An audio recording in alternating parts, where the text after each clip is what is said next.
So good morning, everyone, and welcome to our Pondside Talk. If you cannot see the screen, please let us know um, by chatting to us. You should be seeing my welcome screen right now. So welcome to our Pondside Talk from Wet Plan. As you can see on the bottom of the slide, we have our website there, www.wetplan.org, and we would love to have you visit that website. There's a lot of different videos. We have our past pond site talks. We have other resources, and after our speaker's done, maybe we'll review a little bit of it. Today we are hearing from Leigh Simmons from Lee County Natural Resources. Leigh is the Clean Water Act Coordinator for the county, and she'll be talking to us today. We're very excited to have her on board. Just a few things about Wet Plan. And let me see if I can move my screen now. So Wet Plan is brought to you by this partnership, Lee County Division of Natural Resources, the Florida Native Plant Society, Lee County Hyacinth Control Pond Watch Program, Johnson Engineering, and GHD all work in cooperation to help bring these programs to you. And a few housekeeping rules. Please use the chat feature to write your email and zip code. If you've given us your email in the past, you don't need to do that. If you've given us your zip code in the past, you don't need to do that. But if you're new to our program, please enter the zip code. That helps us just know how many people we're reaching and where they are. This information will not be shared with or made public, and it's just used to keep track of attendance. You can also ask questions through the chat feature, or you can unmute yourself to ask a question. And we'll do questions and answers after our speaker's done talking. So, as I said, make sure you unmute yourself when you want to speak. Keep in mind that we're recording the program. So if you have your camera on, make sure you're happy with the view. And with that, I'm going to turn over our program to Leigh.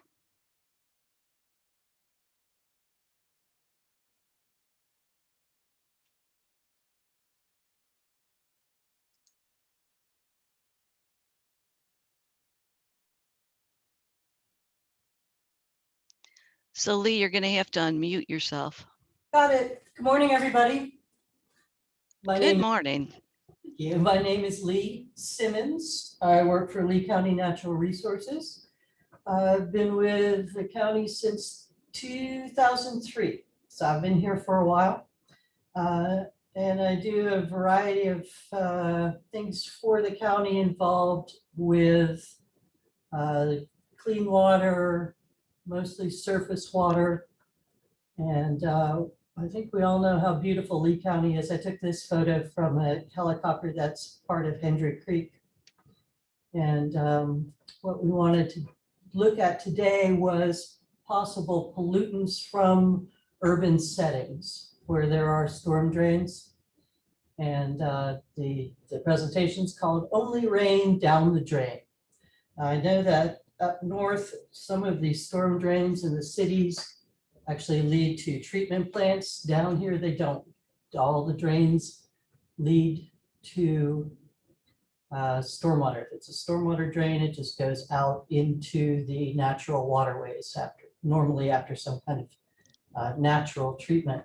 So most of my presentations, because I've been here for so long, I've taken all the photos and I'd like to share them with you about things that I have seen in Lee County. So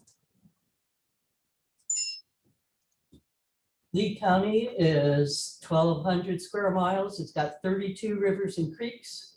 The 2020 census has us under a million people, but we're growing fast.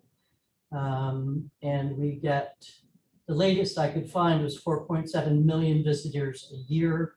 And that brings in an income of $2.7 billion a year. So everyone's here for the beautiful weather, the beaches, the water.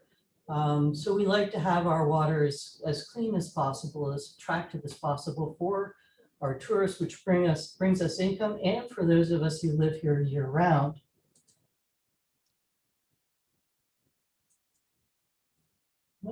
So what can we do as residents or even visitors to protect our waters? Now, Watershed, you may have seen this slide already, is an area of land where all the water that is underneath it drains and goes off into the same place. So all the water that comes down in this area will all get into maybe ditches and swales and storm drains, and they all go down and they meet into larger conveyances and then finally out into a creek or a river. So there are over 2,000 watersheds in the continental US and more than 32 in Leigh County. This is a picture of the Caloosahatchee River in 2008. This is what we're looking to try and curtail, and everybody can make a difference. Not just government, but what you do outside in your backyard can make a difference. And this is the Orange River Canal in '05. So this has been going on for a long time. It's not a new thing. And we've been working diligently to try and get a grip on this. So these are some of the things that we can make better ourselves.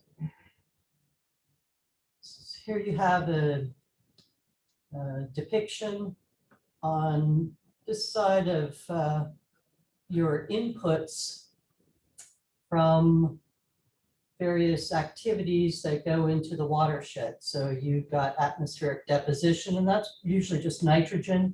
In stormwater, you've got pool pumping that could go into the watershed, a failing septic tank, irrigation if you use reuse water, lawn clippings, plant trimmings, herbicides, fertilizers, and then domestic animal pet waste.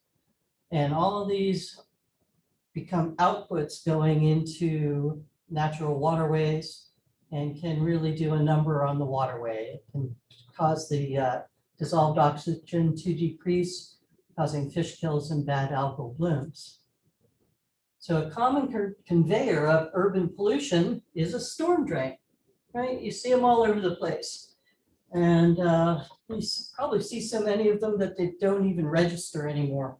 So the point for a storm drain is to convey stormwater from where it is into usually a pond and then off-site and into a natural creek or waterway. So the only thing that should ever enter a storm drain is stormwater. All right, nothing else. And around the county, that can be a problem. Some of the pollutant sources that we see via these storm drains is landscape debris, fertilizer, herbicide, and pesticide runoff, septic or gray water issues, pet waste, car washing, pool insulation and maintenance discharge, and any kind of power washing, and then trash and dirt. So let's look at the landscape debris first. This is a curb inlet that is obviously going to ontake that mowed grass clippings. The county has an ordinance 0808, which means that it came out in 2008, and it prohibits the leaving your grass clippings on an impervious surface, which would be the roadway or a gutter, because it leads to a storm drain, and all of this just gets washed off into the curb line and then goes down your storm drain when it rains. So your grass clippings, when they break down into nitrogen and phosphorus, which is a couple of the pollutants that are impairing our waterways. So this is something that you want to avoid going into a storm drain. All of this clippings should go back onto the grass, so that when it does break down into nitrogen and phosphorus, it can fertilize that grass naturally without adding any more fertilizer yourself. This right here, ignore the big rocks, but the little white granules in that valley gutter, that's fertilizer, so that when they spread out, the fertilizer, it got in the road, in the gutter, and the next time it rains, it's going to go down the storm drain and it's going to fertilize the pond. Every time you fertilize the pond, you're going to feed algae, which may be the wrong kind of algae and result in an algal bloom in your pond. So your landscapers, if you hire a landscaper, should know not to have this occur. This gentleman mows his lawn himself, and then he takes his mower and he washes it off over a storm drain. It looks like it pretty much was made to fit his machine, but that is a clear violation of Ordinance 0808. So this is the sort of thing that, that we'd like the public to know, that you shouldn't use your storm drain as a go-away hole, that it's for stormwater only, not for receiving debris.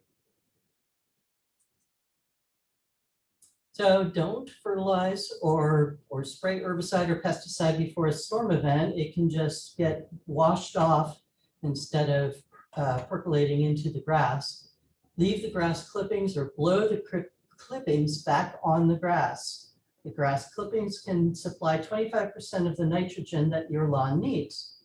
And if you irrigate with reuse water, this contains small amounts of nitrogen and phosphorus, which can reduce your need for additional applications. And keep those curbs clean so that nothing goes down that storm drain. All right, let's look at these septic tank issues. A lot of our older neighborhoods, or I guess all of Lehigh, Alva, we're all on septic tanks. And several of our waterways are impaired for bacteria from human and animal waste. So we've been trying to figure out what is coming from our septic tanks. And if you do have a tank, you need to make sure that it's maintained properly so that it works properly, so that it doesn't discharge any bacteria. You want to pump your tank every 4 to 5 years. You want to avoid those flushable wipes. They're 4 times thicker than toilet paper, and they don't dissolve in your tank the way they're supposed to. And don't overload the flow. Redistribute the times that you use your washing machine or a lot of input into your tank, and get your gutter spouts aimed away from your septic field.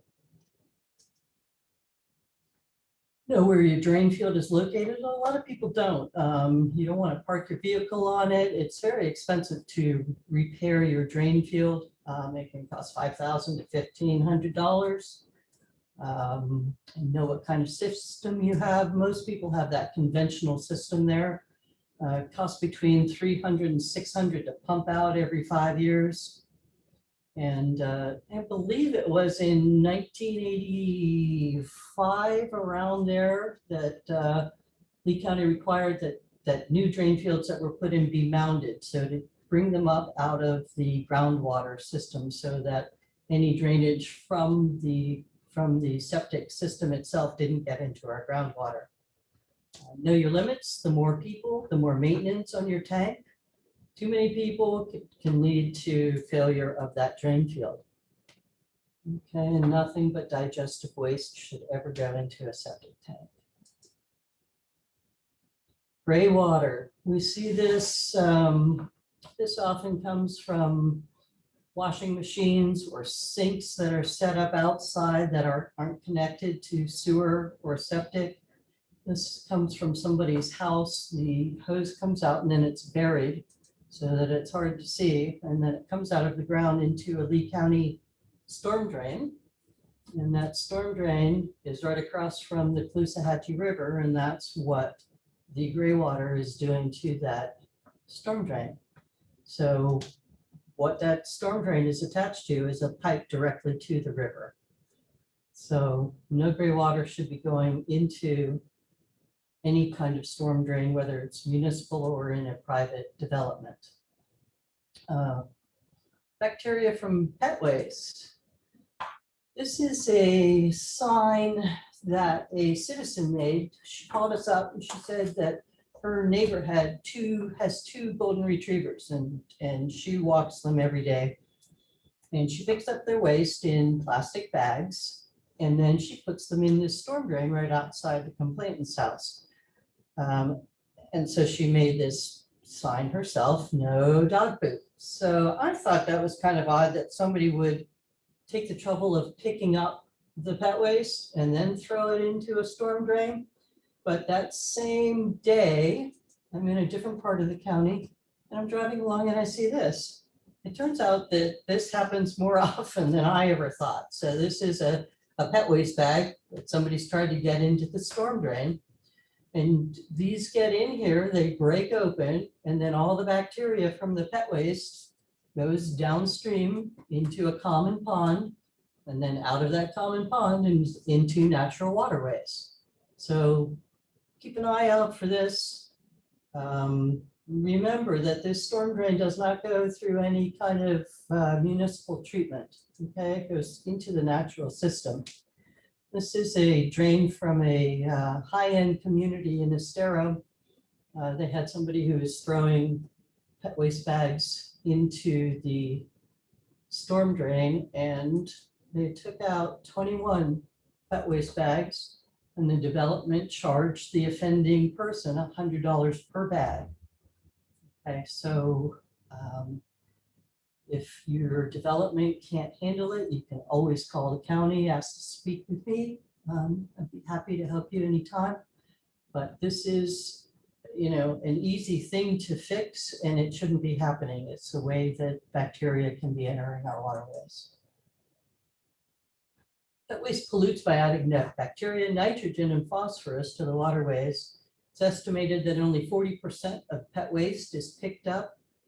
EPA reports over 10 million pounds of waste a day is making it to the waterways, which is third on the list of water contaminants. And there are an estimated 135,000 dogs in Leigh County. So that's a lot of pet waste. So everybody should be picking it up. And we have bags available. If your development needs some pet waste bags, contact me, we'll see what we can give you.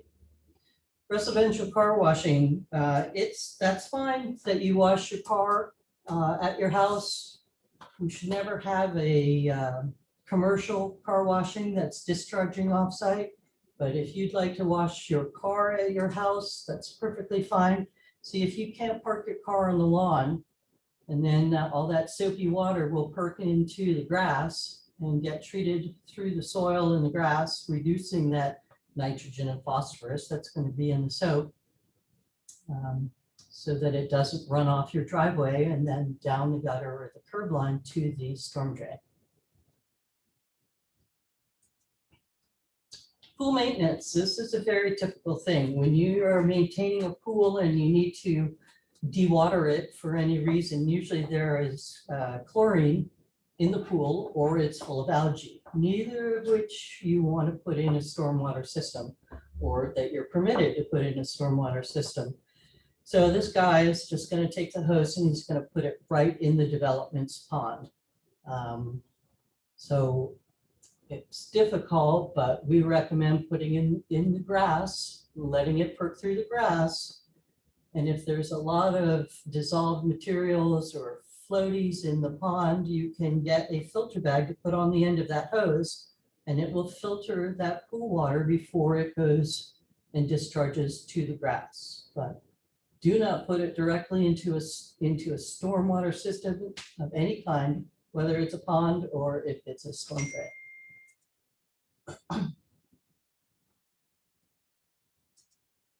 And this is an example of maintenance, and all of this comes out of the pool and then goes into the valley gutter and down into a storm drain. This is another nice photo of dirt coming off from pool construction.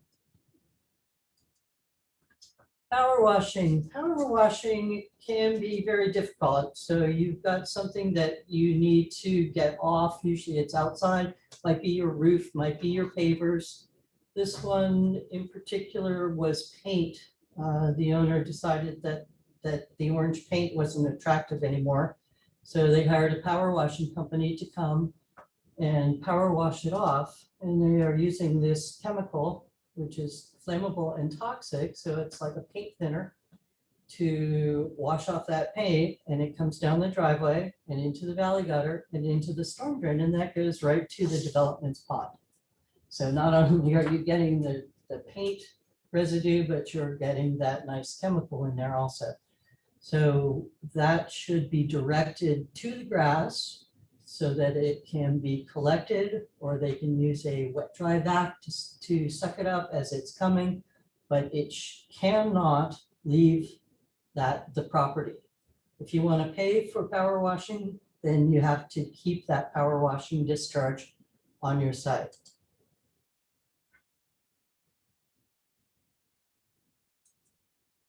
And this one, I just ran into this one last week, same sort of thing. They're power washing all these pavers, but this is what's coming off. You know, it's a mixture of dirt and contaminants and clay from the pavers, and it's all going into this storm drain.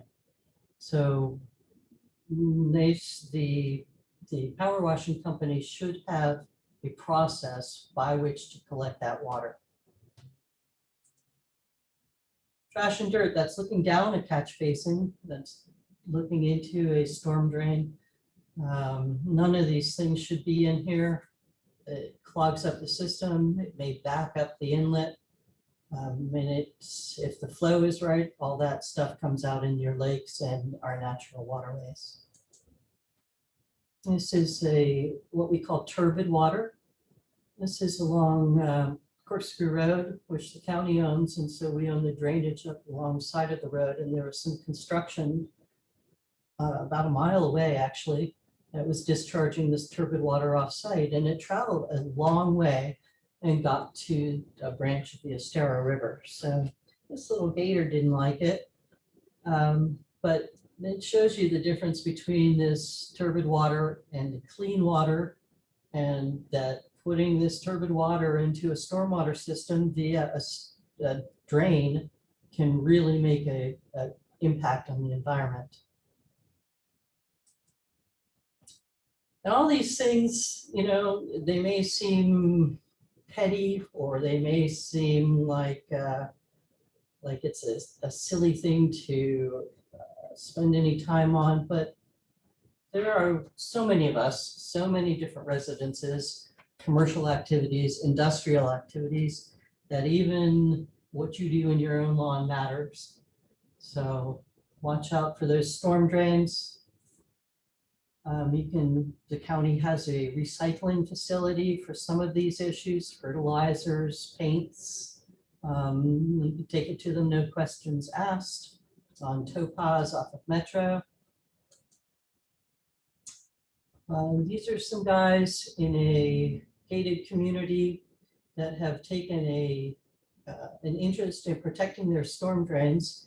Their complaint was that a lot of their folks were from up north, and they thought that the storm drains went to a treatment plant, and they were throwing their plastic bottles down into the storm drains.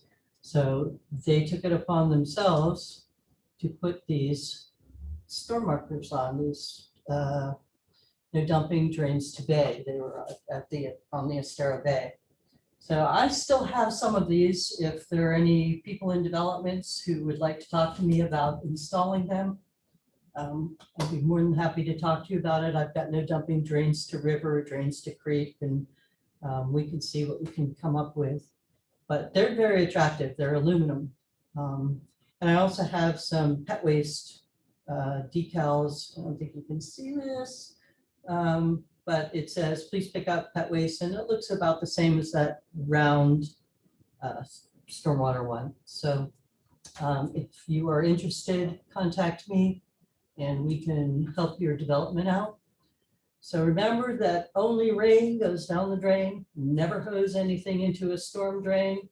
We have a separate storm sewer system here, so it just goes out to our natural water bodies.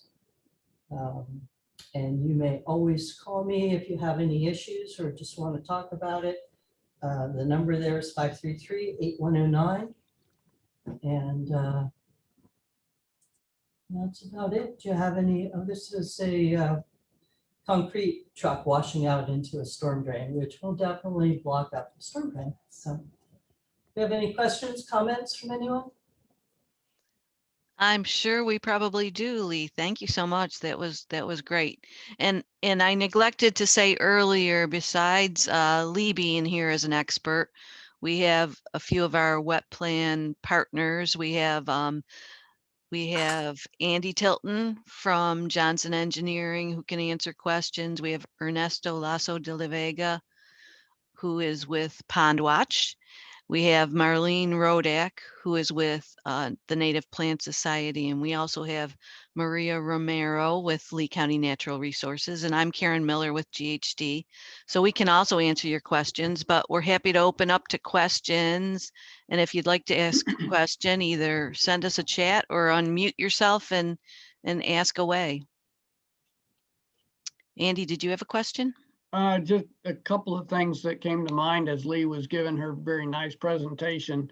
One of the things on the reuse water, as far as it providing nitrogen and phosphorus that's very useful for the lawns and the plants, is that Lee County has several different wastewater treatment plants or water reclamation facilities. And each of these put out a little bit different amount of nitrogen and phosphorus. And the county publishes that information on an annual basis. And so if you're trying to figure out how much help you're getting, you probably want to look at that information because it does vary from plant to plant. Some of them put out very little and some of them put out a pretty substantial amount of nutrients. And the pet waste issue is one that I just wanted to reiterate everything that Leigh said. I've seen it happen in many communities where the bags go in a storm drain. And even if it goes into a stormwater pond before it goes out to a natural body of water, it looks kind of ugly to have these bags floating around the pond.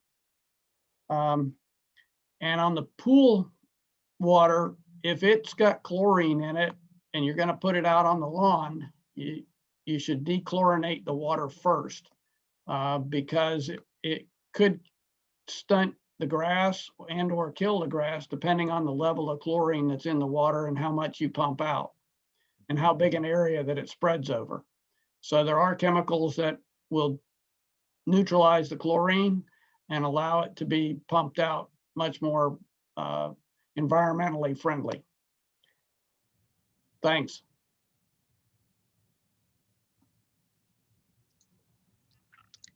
So, hey, Lee, we have a question from Richard Malsbury. How do you identify where the separate septic storm drains are?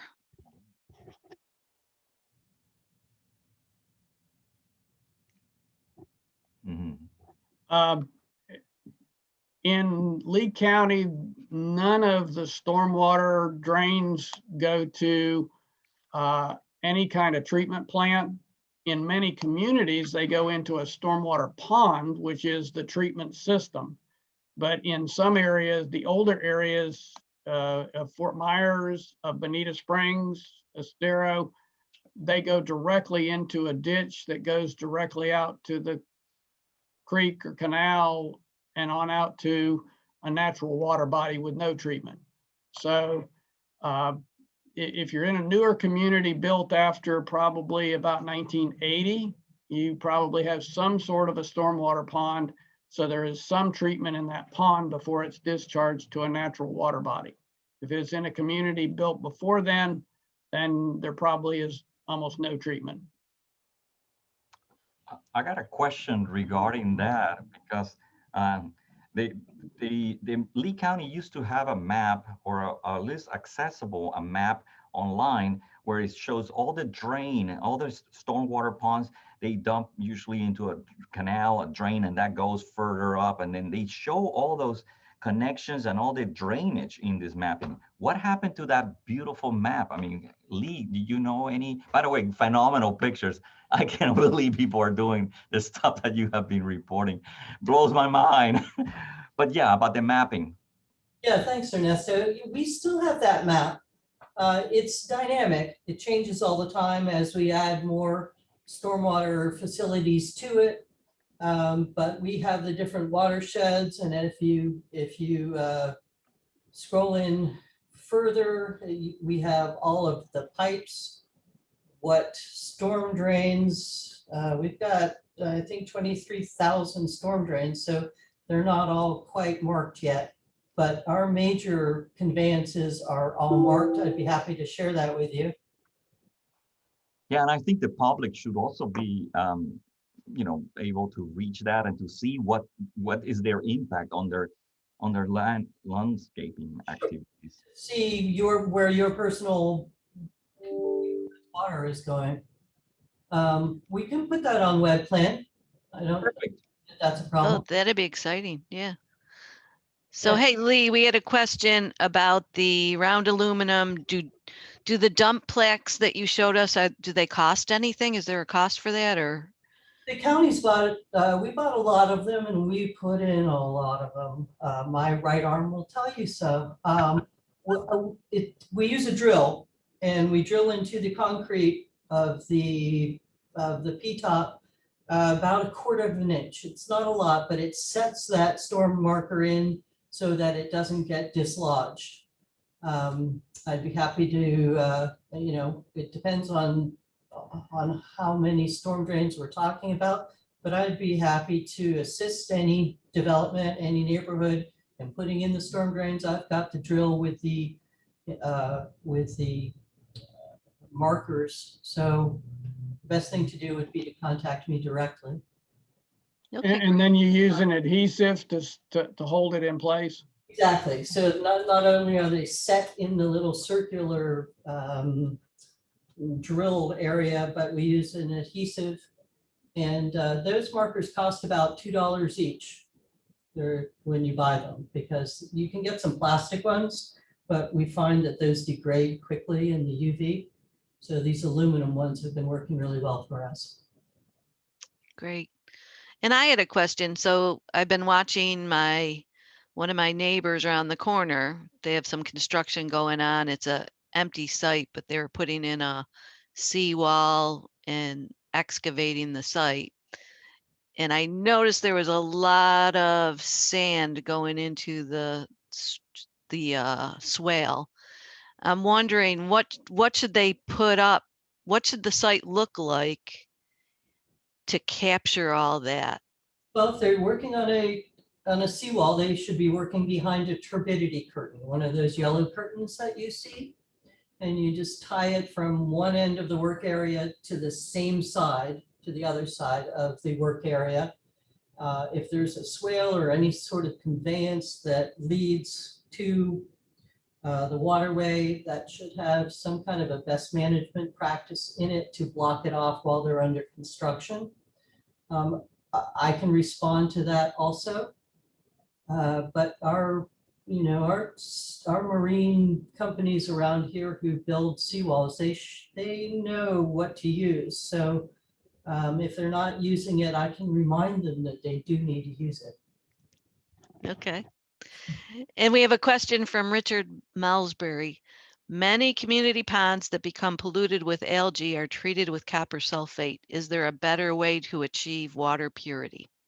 Ernesto? Yes, I'll be happy to answer that question, because copper sulfate is indeed the cheapest of all the herbicide, algicides that we have. And we really discourage the use of it because, again, it's so cheap that it bonds with calcium, magnesium, and it remains in the system. There are other alternatives of copper. A chelated form is the most used now.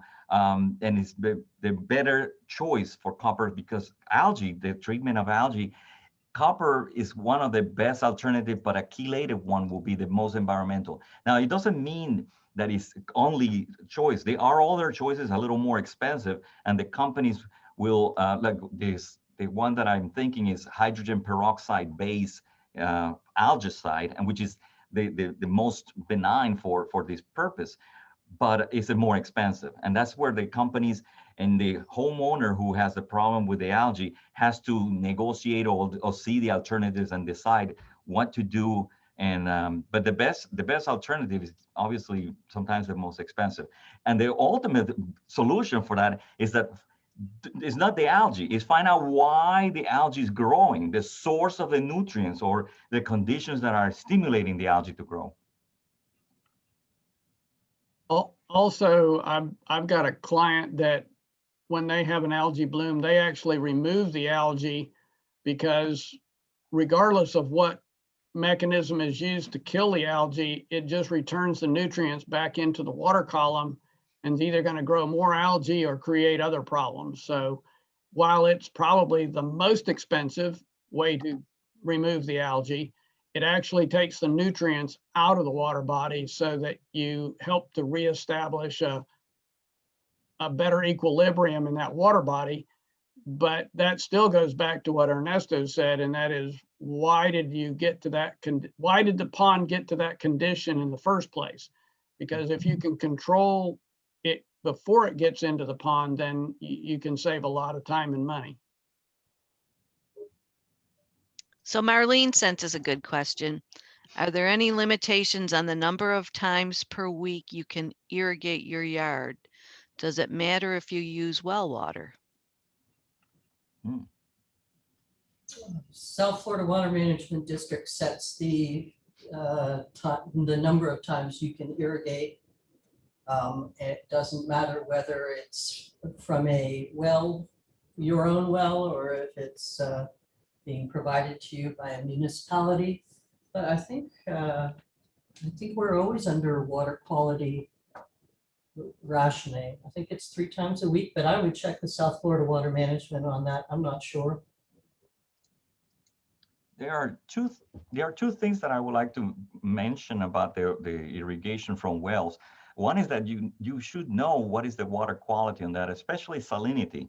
If the salinity in your well is coming above 1.2 parts per thousand of salts, that is extremely high, and the grass will be harmed by that salinity. So be aware of that, and then before you start, I mean, look at the water quality. Also, the other thing is that the water from the well might be coming with iron, and it will stain a lot of the driveways and things where the water is being landing, and you just create stains. On the irrigation as well, a couple other things to keep in mind. One is that if it's coming from a deep water source, it may have some phosphorus in it, and so you may want to know that, as well as the salinity. Also, I believe if you look at the Lee County irrigation ordinance, that if the water source is 100% reuse, there aren't as many limitations on when you use it, even in a dry period, as those sources that don't have 100% reuse. So you may want to find out where your irrigation water is coming, what source for your irrigation water, as well as what some of the components are in it. And how would you find out those components? Oops, sorry. If it's well water on your own property, you're going to have to either go to a lab, or like Lee County has a lab. They charge for making those tests, but can be done, or you can go to a private lab. If it's municipal water coming from a reuse system, then generally that municipality has a report, maybe 6 months to a year old, but it will give a pretty good idea of what's in that water. I got a question for Leigh, if I may. I'm so thrilled to see all those, and I wrote the question because the one who struck me the most was the power washing company, that it was doing all this work. And I wonder, wouldn't be the power washing company the one responsible for the fine of all that all that bad doing should be the responsible, the power washing. I mean, granted, I'm not excluding the homeowner from being responsible about allowing that to happen, for hiring that company, but also the company who is doing the wrongdoing. They're the one who have the equipment. Yes, normally the professional in charge of the activity is the one that is assessed the violation. Okay, so it wouldn't go to the homeowner. The homeowner pays a professional to do the power washing, and they are responsible for the activity. So any kind of a citation or a fine or the need to add additional treatment is up to the professional company. Good. Thank you. So yes, just to let everyone know, this session is being recorded and it will be available later. And we will work with Leigh to get that map that Ernesto asked about onto the wet plan website. So one last chance for questions.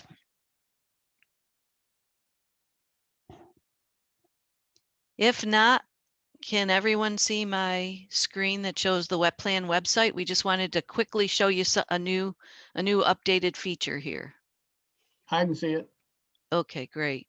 So this is the wet plan website. There's a lot of resources here. If you go to resources, you can look up our upcoming workshops. You can look at videos and the past videos of our pondside talks.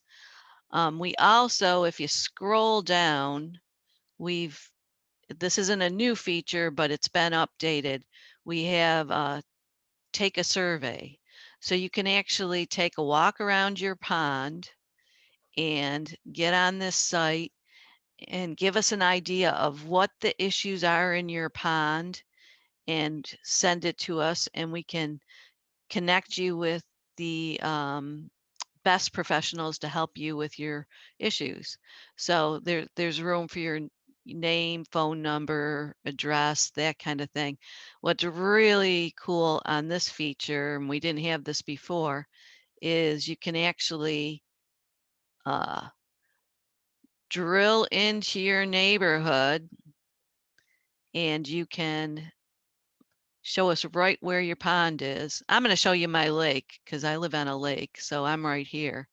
So you can actually mark your lake or your pond, and you can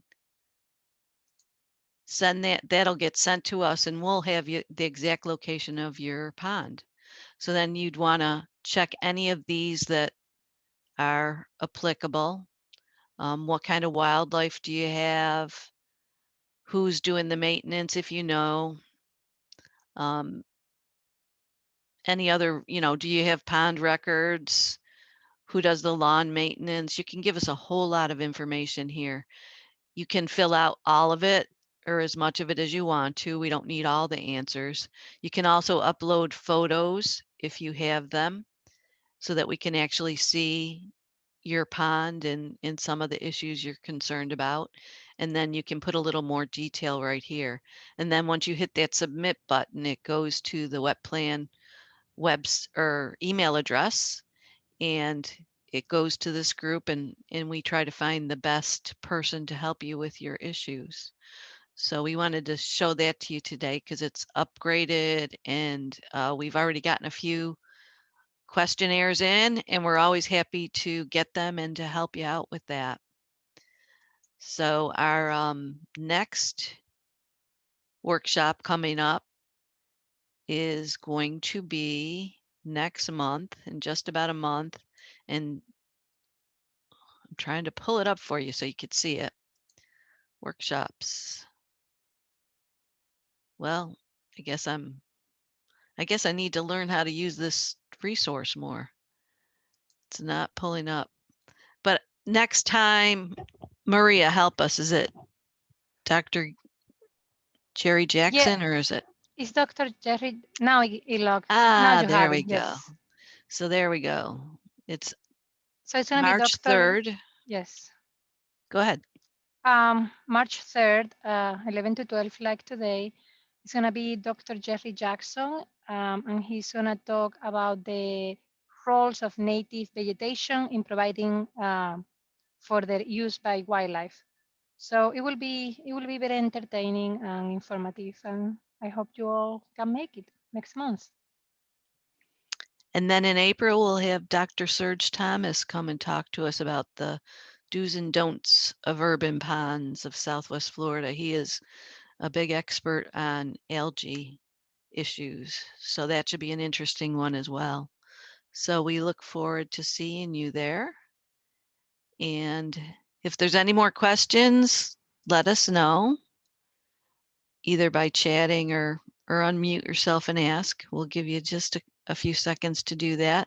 Please go visit our website. There's a lot more resources besides this. There's a lot of videos that you can watch. There's some videos done by neighbors who've come up with solutions for their ponds or tried some of the different solutions, and you'll get a lot of advice there. And with that, I think we're done with our program. Leigh Simmons, we want to really thank you for talking today. It was really an interesting topic, and like Ernesto said, it was interesting to see all those different photos of what can happen and what goes on. And actually, it was very good timing for me because we're about to empty our pool, so now I know a lot more about how to do that. I'm kind of glad that I found out the do's and don'ts. It's my pleasure. If anybody needs to talk to me, I'm always available. So just give me a call at Natural Resources. Great. Thanks, They, Leigh. they can find that number on the Lee County website, correct? Yes. Yes. So wonderful. Well, thank you again. And everyone have a wonderful day. And thanks for visiting us for our Pondside Talk. Thank you. And I am going to stop recording now.